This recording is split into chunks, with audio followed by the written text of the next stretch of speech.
অঘ্রাণ প্রান্তরে। জানি আমি তোমার দুচোখ আজ আমাকে খোঁজে না আর পৃথিবীর পরে। বলে চুপ থামলাম। কেবলই অসংখ্য পাতা পড়ে আছে ঘাসের ভিতরে, শুকনো মিয়ানো ছেঁড়া। অঘ্রাণ এসেছে আজ পৃথিবীর বনে। সেসবের ঢের আগে আমাদের দুজনের মনে হেমন্ত এসেছে তবু। বললে সে, ঘাসের উপরে সব বিছানো পাতার মুখে এই নিস্তব্ধতা কেমন যে সন্ধ্যার আবছা অন্ধকার ছড়িয়ে পড়েছে জলে। কিছুক্ষণ অঘ্রাণের অস্পষ্ট জগতে হাঁটলাম। চিল উড়ে চলে গেছে।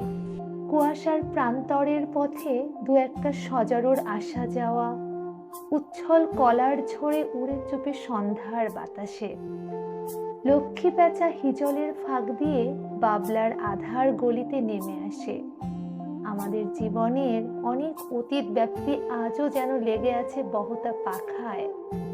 ওইসব পাখিদের ওইসব দূর দূর ধান খেতে, ছাদ কুড়ো মাখা ক্লান্ত জমের শাখায়, নীলচে ঘাসের ফুলে ফড়িংয়ের হৃদয়ের মতো নীরবতা ছড়িয়ে রয়েছে এই প্রান্তরের বুকে আজ।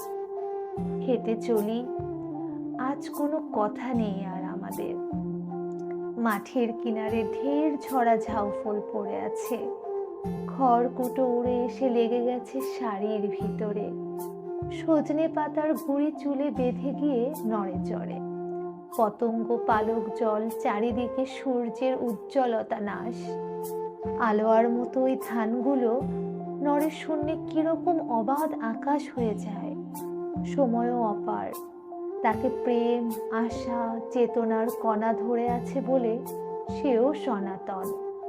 কিন্তু এই ব্যর্থ ধারণা সরিয়ে মেয়েটি তার আঁচলের চোরা কাটা বেছে প্রান্তর, নক্ষত্র, নদী, আকাশের থেকে সরে গেছে। যে স্পষ্ট নির্লিপ্তিতে তাই ঠিক, ওখানে স্নিগ্ধ হয় সব। অপ্রেমে বা প্রেমে নয়, নিখিলের বৃক্ষ নিজ বিকাশে নীরব।